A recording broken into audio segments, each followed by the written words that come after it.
안녕하세요. 플러스제로입니다. 이번 영상에서는 GA4와 빅쿼리 연동 방법에 대해 알아보도록 하겠습니다. 빅쿼리는 구글 클라우드 플랫폼에서 제공하는 서버리스 데이터 분석 플랫폼입니다. 쉽게 이야기해서 UI에 쿼리문을 입력하여 데이터를 분석할 수 있는 데이터 웨어하우스라고 생각할 수 있습니다.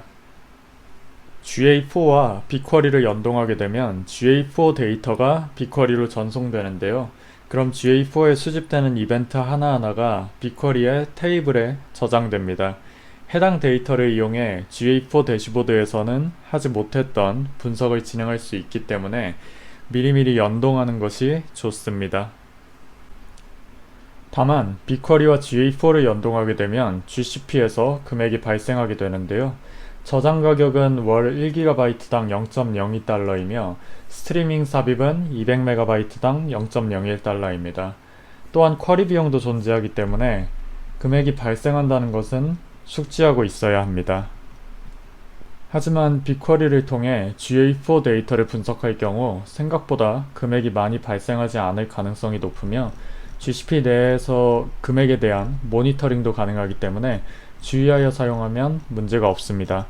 빅쿼리를 정말 많이 활용한다면 정액제도 사용할 수 있습니다.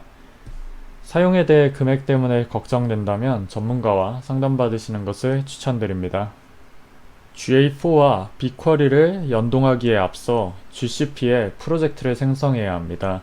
구글에서 GCP를 검색해 구글 클라우드 플랫폼으로 이동해 주세요. GCP에 처음 접속하면 서비스 약관 동의 및 카드 등록을 진행해야 합니다. 우선 약관에 동의합니다.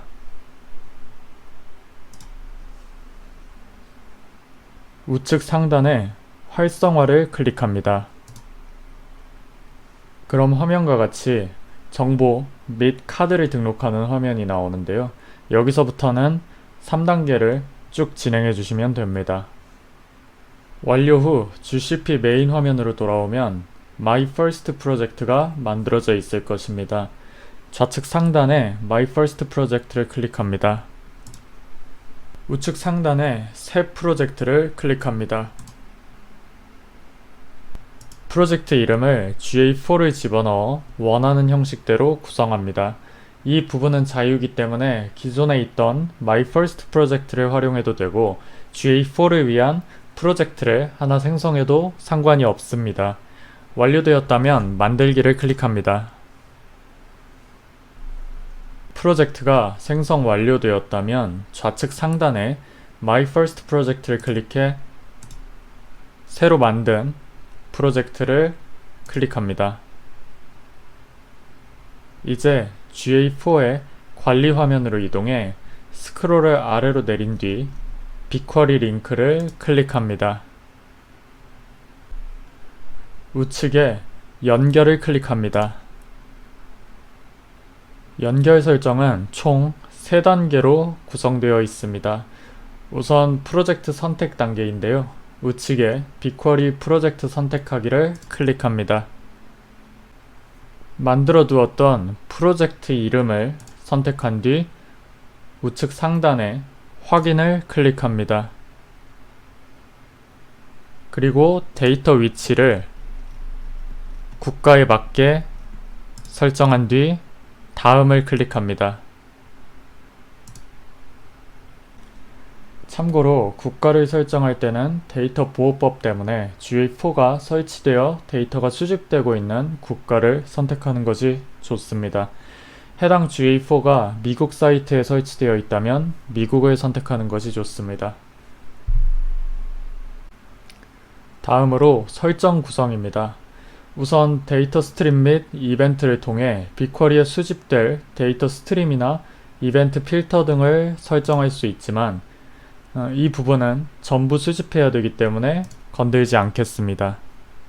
다음으로 안드로이드나 iOS 스트림이 만들어져 있다면 모바일 앱 스트림용 광고 식별자, 즉 IDFA 등을 수집하는 기능을 체크할 수 있습니다.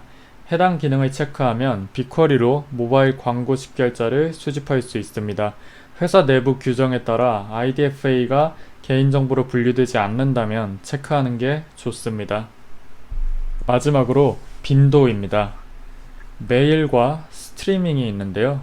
메일의 경우 하루에 한 번 빅쿼리로 데이터가 이동합니다. 예를 들어 8월 9일에 수집된 데이터는 8월 10일부터 빅쿼리에서 조회가 가능합니다. 스트리밍의 경우 이벤트가 몇십 분 내로 빅쿼리에 적재됩니다. 메일과 스트리밍은 위에서 설명했던 빅쿼리 요금 체계에 따라 가격이 조금 다릅니다. 스트리밍이 필요하지 않을 경우에는 메일만 체크하면 됩니다. 다음을 클릭하기 앞서 빈도에 대해 조금 더 알아보겠습니다. 우선 스트리밍에서는 데이터 일부가 빅쿼리에 포함되지 않습니다. 스트리밍에 자세히 알아보기를 클릭해 스크롤을 아래로 내리면 포함되지 않는 데이터에 대한 설명이 나와 있는데요. 해당 데이터는 나중에 빅쿼리에 대한 영상에서 더 자세히 설명하겠지만 데이터 가공에 24시간이 걸려 처리가 불가능한 데이터입니다. 이런 조건이 있을 수 있기 때문에 염두하여 스트리밍을 활용해야 합니다.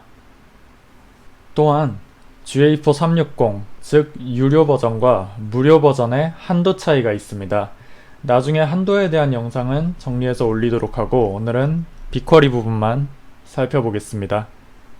빅쿼리 익스포트 영역을 보면 메일과 스트리밍에 대해 무료 버전에서는 이벤트 100만 개의 한도가 있으나 유료 버전에서는 1일 수십억 개에 대한 전송이 가능합니다. 이 부분도 알아두면 좋습니다. 다시 GA4로 돌아와 설정을 완료하겠습니다. 다음을 클릭하면 검토 화면이 나옵니다. 아래로 내려 보내기를 클릭합니다. 완료되었다면 GCP로 이동합니다. 좌측 상단에 탐색 메뉴를 클릭한 뒤 빅쿼리를 찾아 클릭합니다. 빅쿼리로 이동하면 프로젝트 이름으로 된 프로젝트가 왼쪽 화면에 표시됩니다. 하지만 아직 하루가 지나지 않아 테이블이 생성되지 않았을 것입니다. 데이터가 정상적으로 적재되면 테이블이 생성되는데요. 실제로 데이터가 적재되어 있는 빅쿼리로 이동해 보겠습니다. 플러스 제로 빅쿼리라는 프로젝트를 클릭하면 아래 애널리틱스로 시작하는 데이터 세트가 만들어져 있을 것입니다. 그리고 클릭하면 그 아래 이벤트로 시작하는 테이블들이 존재합니다. 바로 이 테이블에 데이터가 적재되어 있습니다. 클릭해 보겠습니다. 그럼 GA4에서 적재된 데이터들의 컬럼을 확인할 수 있고 상단에 미리 보기를 클릭하면 데이터를 확인할 수 있습니다. 테이블 뒤에 269의 의미는 테이블 이름이 이벤트로 시작하는 테이블이 269개가 있다는 의미입니다. 이벤트 언더바 뒤에는 데이터가 수집된 날짜가 붙게 됩니다. 상단에 날짜를 클릭해 다른 날짜로 조정할 수 있습니다. 화면과 같이 쿼리를 돌려 실제로 데이터를 조회해 볼 수 있습니다. 쿼리를 돌리는 방법에 대해서는 빅쿼리 관련 영상에서 더 자세히 설명드리도록 하겠습니다. 오늘은 GA4와 빅쿼리를 연동하는 방법에 대해 설명드렸습니다. 이후 빅쿼리 관련 영상을 통해 GCP와 빅쿼리에 대해서 더 설명드리도록 하겠습니다. 감사합니다.